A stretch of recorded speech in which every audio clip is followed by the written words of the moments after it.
Hello, good evening, everybody. How's it going? Here, Raf from Técnica Antica. I was gonna call it a night, but I decided to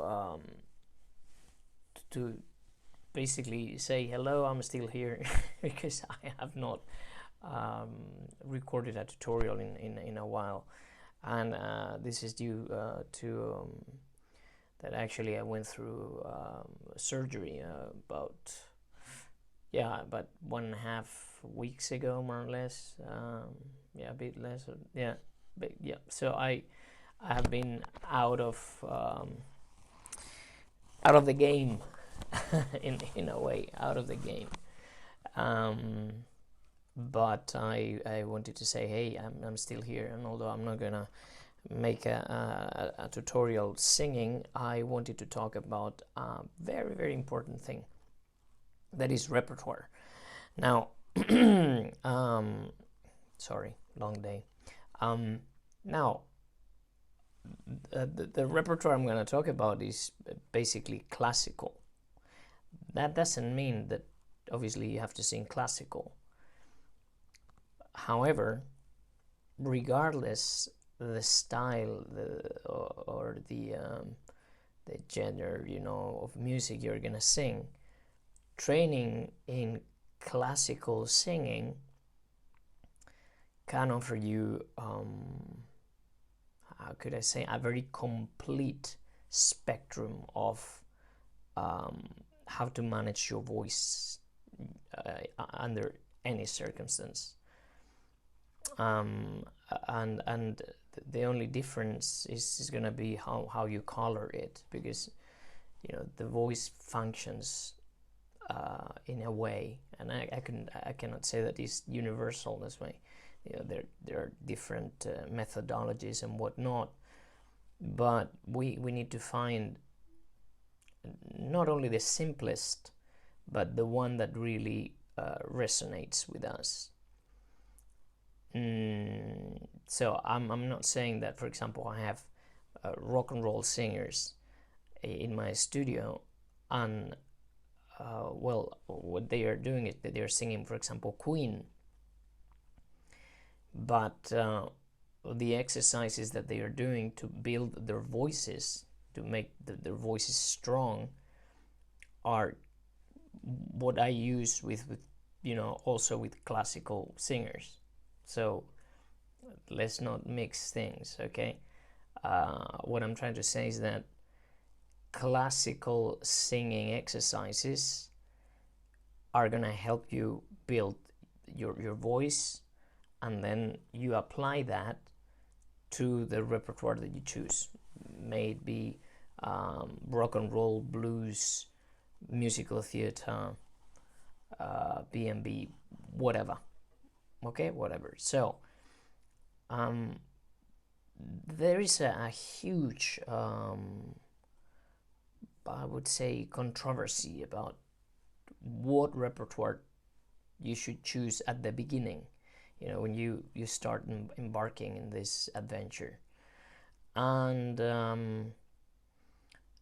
that is also because in colleges and all that, there's kind of a protocol in which, for example, I'm going to say what I went through when I went to college, and I was already an amateur singer, and I was first I was a folk singer, and then I became an amateur classical singer. I went to college with a repertoire that was early Verdi, so Traviata, Rigoletto, and I was already 20, I think 23 or something like that, and that fit my voice. That was like, but I could sing that, and by singing that my voice developed.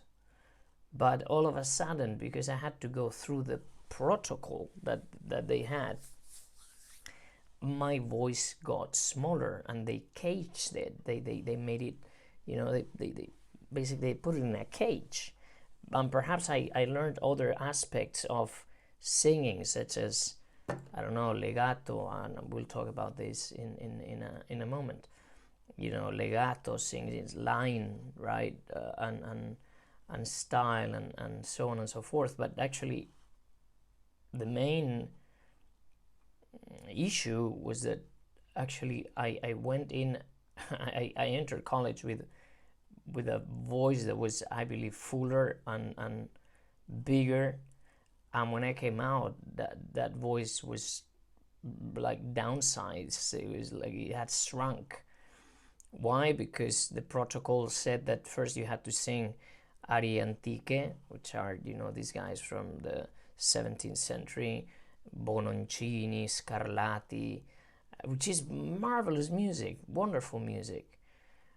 But I'll tell you in a moment. Then I had to go through musica da camera, Donizetti, Bellini, then and then of course, it was college, so I had to German lead and chanson française, and most of that repertoire was not suited for my voice. And then in the operatic aspect, it was, I had to go through. I had to sing Mozart. Well, you have to. No questions asked. But not everybody is suited for Mozart. So why do I say this? If you sing something and you have to basically betray your natural sound, that, remember that in many videos I've told you about this primal sound, this sort of primitive sound that is actually your voice. That sound is your voice, and then you develop that sound, and then you apply to whatever repertoire you want to sing, and then that's it. Well, if you modify that to fit the protocols or the canons of the people that give you that repertoire,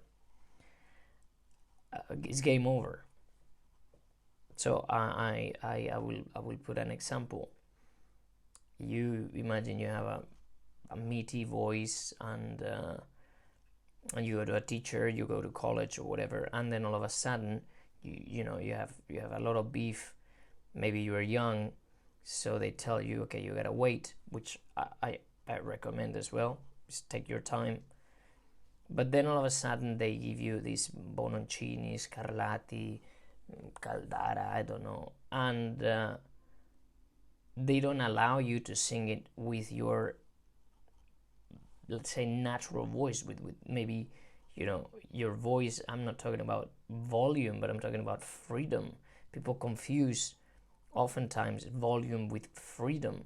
A free voice, if it's a big voice, is gonna sound loud, but it's not that you're doing it on purpose. That would be, you'd be pushing, and that'd be counterproductive. But again, you are not gonna suit the repertoire, thus they might convince you, or lure you into changing the way you are producing your voice, and then the confusion starts, and your voice starts to get caged, and you imprison your voice because you have to fit the style.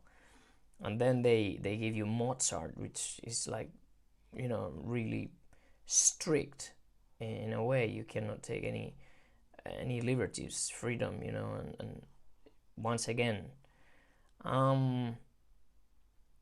so what are my recommendations, regardless where you go, in terms of classical singing, that I believe is the most complete singing there is, even though afterwards, with a few twitches here and there, you can apply this technique to whatever.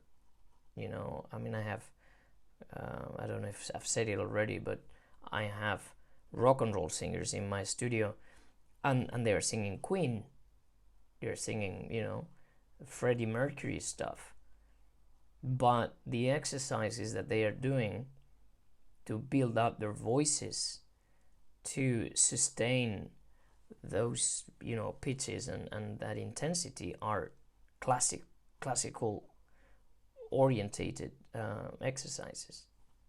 There you go, right? And then I give them that repertoire so they can feel free. So my recommendation, my humble really advice, is to go for something that is going to allow you to feel free. Okay? What worked for me a lot was basically composers such as, you know, at the beginning I sang a lot of songs. One of the composers was Francesco Paolo Tosti, right? So, yeah. So everything is what we call musica di salotto or musica da camera. So you have to imagine that in the 19th century and early 20th century, and of course before, everything was live, right? Till they invented the gramophone and all that. But so people gathered, you know, the bourgeoisie, they gathered in their I don't know,